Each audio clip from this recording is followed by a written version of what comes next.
سنتیں دیکھ لی. اب پورا وضو دیکھ لیتے ہیں ایک ساتھ تاکہ دونوں کلب ہو جاتے, دونوں باتیں مل جاتی, فرائض و سنت ہے.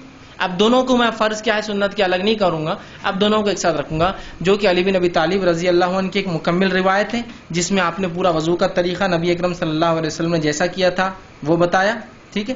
اور اس کے بعد عثمان ابن عفان رضی اللہ عنہ کی ایک روایت ہے جو ابو داؤد کی ہے بھی, تو ان میں آپ دونوں صحابیوں سے مکمل طور سے وضو کا طریقہ آتا ہے. آئیے ہم دیکھتے ہیں نبی اکرم صلی اللہ علیہ وسلم کا وضو یہ ہوتا اور وضو کا طریقہ یہ. میں اب تمام چیزیں ملا کر کہ سب سے پہلے آپ اپنے ہاتھوں کو 3 بار دھوئیں گے. اب نیند میں سے کوئی خاص اٹھا تو پہلے 3 بار دھوئیں گا, وہ ایک الگ چیز ہے, ٹھیک. اور پھر مسواک کر لیں گا. وضو کی پہلے کی چیزیں ہیں یہ کہ وضو بالکل میں خاص وضو بتا رہا ہوں, تو مسواک وہ سب پارٹ ہے اس کا, لیکن وہ تو آپ سمجھ گئے, وہ آپ کو الگ سے کرنا.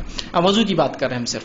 تو وضو کے لیے آپ سب سے پہلے جو ہے اپنے ہاتھوں کو دھوئیں گے 3 مرتبہ, اور ہاتھ سے مراد یہ پنجہ ہے پورا, کلائی جس کو بولتے ہیں, پنجہ جس کو بولیں گے پورا, ٹھیک. تو آپ ہاتھوں کو 3 مرتبہ دھوئیں گے. پانی آپ نے لیا اور ہاتھوں کو آپ دھو رہے ہیں, ٹھیک. ہاتھوں کو آپ نے 3 مرتبہ, ایک بار پانی لیا اس کو دھویا, دوسری بار پانی لیا پھر دھویا, اور تیسری پانی لیا. نل چالو ہے تو نل کے نیچے رکھیے اور ہاتھ دھوئیے, چونکہ لینے میں الگ مسئلہ ہے, پانی گر رہا ہے تو بہت سہولت ہوتی ہے, پانی کا نل کھولیے اور اس میں آپ اس کو آسانی سے ہو کر 3 مرتبہ آپ نے ہاتھوں کو دھویا, ٹھیک. 3 مرتبہ, ٹھیک. اب یہ بات یاد رکھیے 3 مرتبہ سے زیادہ دھونا یہ گناہ اور حرام ہے. 3 مرتبہ میکسیمم. آگے بات رکھوں گا جو ناپسندیدہ چیزیں وضو میں اس میں کیا کیا ہے. تو 3 مرتبہ آپ نے دھویا, اس سے زیادہ مت دھوئیے, میکسیمم 3. ایک ٹائم میں جتنا ملنا, جو مسائل ہے جو گندگی نکالیے, سیکنڈ ٹائم کیجیے, تھرڈ ٹائم میکس, ٹھیک. تو 3 مرتبہ آپ نے ہاتھ دھویا. ہاتھ دھونے کے بعد پانی لیا آپ نے اور سیدھے ہاتھ سے کلی کرنا ہے آپ کے اندر کی. پانی لیا آپ نے اور آپ کلی کر رہے ہیں, منہ پانی لیا اور کلی کر رہے ہیں. کلی میں زیادتی ہوں گی کہ آپ غرارہ کر سکتے ہیں, لیکن روزے سے ہو تو غرارہ نہ کریں, لیکن کر سکتے ہیں اس لیے کہ زیادتی میں آئیں گا, مکمل کلی میں شامل ہوگا. پانی لیا یا چاہے تو غرارہ کرا اور پانی کو تھوک دیا, ایک بار فرض کم از کم 3 بار زیادہ سے زیادہ, ٹھیک ہے. دوسری بار لیا کلی کی, چاہے تو غرارہ کیا یا ایک بار غرارہ کیا, 2 بار کلی کی, جیسا آپ کو بہتر لگے تاکہ زیادہ سے زیادہ منہ صاف ہو آپ کا. تو آپ نے کلی کی اور پانی کو تھوک دیا, یہ ہوا 3 مرتبہ. اس کے بعد آپ نے پانی لیا اور ناک میں پانی آپ چڑھائیں گے. ناک میں پانی لے کے ناک کو صاف کریں گے 3 بار, ایک بار کم از کم, 3 بار زیادہ سے زیادہ. ناک میں پانی لیا اور ناک کو جھاڑا صاف کیا, پھر پانی لیا 3 بار. اس کے بعد پانی لیا اور چہرے کو آپ دھوئیں گے. چہرہ ہوتا ہے سر کے بالوں, پیشانی کے بالوں سے لے کر تھوڑی گلے سے اوپر کا حصہ, یہ کان سے یہ کان. پانی لیا اور آپ اس کو دھو رہے ہیں, پانی لیا اور دھو رہے. جب آپ پانی چہرے پہ مارے تو آنکھ وہ سب انکلوڈ کر لے اس کے اندر, ٹھیک. اور آپ اس کو دھو رہے 1 بار 2 بار اور تیسری بار میکسیمم, ٹھیک. اس کے بعد جو ہے آپ پھر جو ہاتھ دھوئیں گے. ہاتھ کے لیے پہلے سیدھا ہاتھ شروع کریں گے. سیدھا ہاتھ پہ پانی لیا آپ نے اور اس کو پانی اگر کوئی چیز میں سے اٹھا رہے, برتن یا مرتبان میں سے, تو اٹھا کر آپ ڈالیں گے اور پھر اس کو ملیں گے. اگر نل چالو ہے تو آپ نل کے نیچے ہاتھ ڈالیں گے اور اس کو ملیں گے, ٹھیک.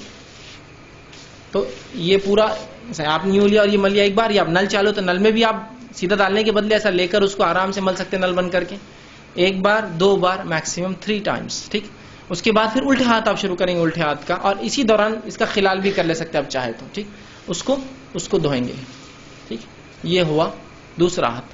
اس کے بعد آپ پانی لیں گے اور پانی لے کر مسح کریں گے. مسح کے لیے آپ پیشانی کے جو بال شروع ہوتے ہیں وہاں سے, جہاں تک ہم نے چہرہ دھویا تھا اس کے اوپر کا حصہ, بالوں سے پیچھے جائیں گے گدی تک اور پیچھے سے واپس آئیں گے. خواتین جو ہے چونکہ ان کی گردن کھلی نہیں ہوتی تو پیچھے جائیں گی گردن تک اور گردن سے واپس آ جائیں گی. مرد گردن تک جا کر پورا واپس آئیں گے, ٹھیک.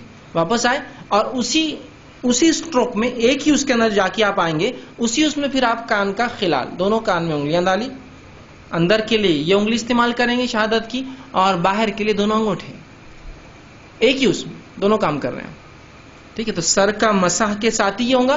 نبی اکرم صلی اللہ علیہ وسلم سے الگ سے پانی لینا اس معاملے میں ثابت نہیں, لیکن علماء کہتے ہیں اگر سوکھ جائے مکمل اور پانی بچا ہی نہ ہو تو الگ بات ہے, آپ لے لیں, لیکن عموماً آپ ایسا کر کے ایک کریں. ہو گئے کان. اب کانوں کے بعد آپ کو جو ہے پیر پر آنا ہے آپ کی, اور پیر آپ پہلے سیدھا پیر دھوئیں گے. ٹخنوں کے پیچھے کا حصہ خاص طور سے یاد رکھیے سوکھا رہ جاتا ہے. آپ نے ایک صحابی کو دیکھا اور کہا احتیاط کیا کرو, یہ سوکھا رہ جاتا ہے. ٹخنوں کا پیچھے کا, سیدھے ہاتھ کے ایکسٹریم رائٹ, پیر کے پیچھے کے ایکسٹریم رائٹ کا اور الٹے پیر کے پیچھے کے ایکسٹریم لیفٹ کا سوکھا رہ جاتا ہے. تو اس کو اچھے سے آپ وہ کریں گے, اور ٹخنوں تک, ٹخنے مطلب انکلوڈ پورا اس کو دھوئیں گے, اور الٹے ہاتھ سے خلال انگلیوں کو پیروں کے بیچ میں صاف کریں گے, خلال کریں گے.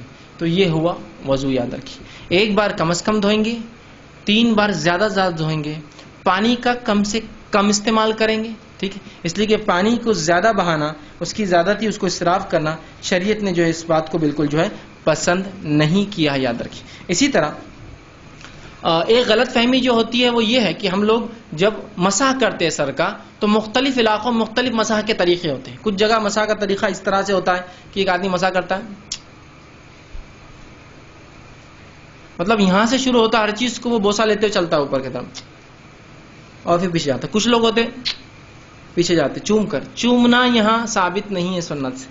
ٹھیک، چومتے ہیں، ناک کو بھی ہاتھ لگاتے ہیں، پیشانی کو لگاتے ہیں. کچھ لوگ چومتے اور پیشانی پہ جاتے ہیں، کچھ لوگ چومتے نہیں اور آگے جاتے ہیں، آنکھ پہ ہاتھ لگاتے ہیں. یہ کچھ بھی ثابت نہیں. آپ کو صرف بھگانا ہے اور پیچھے گئے اور آگے آ گئے. اس میں چبنا اور وہ کرنا ثابت نہیں. ایک دوسرا، کچھ لوگ گردن کا مسح کرتے ہیں، گردن کا مسح کرتے ہیں. اس کا مختلف طریقے، ایسا بھگانا، یہ اس کے اتنے فائدے فلاں ہیں. گردن کا مسح کسی صحیح روایت سے ثابت نہیں ہے.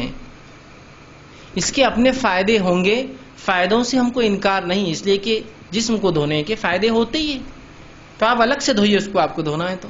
لیکن گردن کا اسپیشل مسح، ہاں گدی پہ جانے تک کچھ پانی چلے جائے کوئی مسئلہ نہیں، اسپیشل مسح کرنا یہ سنت سے ثابت نہیں ہے. کسی صحیح روایت سے گردن کا مسح کرنا ثابت نہیں ہے، یاد رکھیے. ٹھیک ہے، تو لہٰذا آپ پانی ہاتھ ڈالا، سیدھا ہاتھ کو لے گئے، واپس لایا، کانوں کا خلال کیا، یہ کام فنش. کوئی چومنا اور کوئی گردن کا مسح اس کے بعد ثابت نہیں. بہت سے لوگ یوں کر کے یوں جانے کے بعد ہر عبادت میں ان کو اپنی شک ہوتا ہے.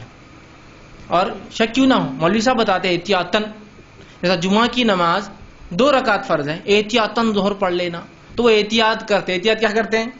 دیکھیے، سر کا مسح کرتے پہلے تو یوں بہت چومتے اوپر تک جاتے ہیں، یہ احتیاط ہے. بولے یہ بھیگا نہیں ہوگا تو یہ بھیگا نہیں ہوگا تو یہ بھیگا نہیں ہوگا. پھر واپس آنے کے بعد کان کا خلال کرنے کے بعد ایکسرسائز شروع ہوتی، شپ شپ شپ شپ، کچھ تو بھی ایسا بہت دیر تک یوں کرتے. کیوں؟ بولے احتیاطاً یہ سو کر رہ گیا ہوں گا تو احتیاطاً یہ سو کر رہے گا، احتیاطاً یہ سو کر رہے گا، احتیاطاً. پہلے 3 بار دھو لیا نا بیوقوف آدمی، اب کیا احتیاط پھر سے؟ پھر تو احتیاطاً فجر کی 2 پڑھ کے پھر 2 پڑھ، پھر ظہر کی 4 پڑھ کے پھر 4 پڑھ، زکات دینے کے بعد ڈبل زکات دے احتیاطاً، پہلی قبول نہیں ہوں گی تو، حج کرنے کے بعد پھر ایک حج کرے تھے. احتیاط مطلب امت کو ہر چیز میں شک میں ڈال دیا. یہ احتیاطاً کیوں؟ 3 بار تم دھو چکے ہو نا پہلے اتنی احتیاط سے، اب کیا احتیاط کی ضرورت ہے؟ تو مسح کرنے کے بعد ایسا بیٹھ جاتے اور بالکل ایک وہ طریقہ رہتا، اس کے لیے اس تک کلاسز لگانا پڑیں گی. یا کوئی آدمی دور سے دیکھے، اگر چائنیز یا ملے اوریجن کا ہو تو اس نے سمجھا کچھ تو بھی، یہ تو کراٹے کی ایکسرسائز بھی کر لیتے ہیں، اپنی عبادت میں ان کے کراٹے وراٹے شامل، کیوں تو وہ اتنے ایک دم ٹیکفلی ہوتا ہے، بالکل یوں یوں یوں یوں یوں یوں یوں ایسا ایک دم بالکل ٹیکفلی چلتا ہے. تو آپ خالی دیکھنا اس کو کیا چل رہا ہے اس کا. اور اگر اپن نہیں کرے تو بعض والا اپنے کو دیکھتا، کون آگے بولتا تم ایسے کیوں نہیں کر رہے، پہلے تو گردن چھوڑ دیے اور پھر وہ ایکسرسائز بھی نہیں کر رہے، کھڑے تھے.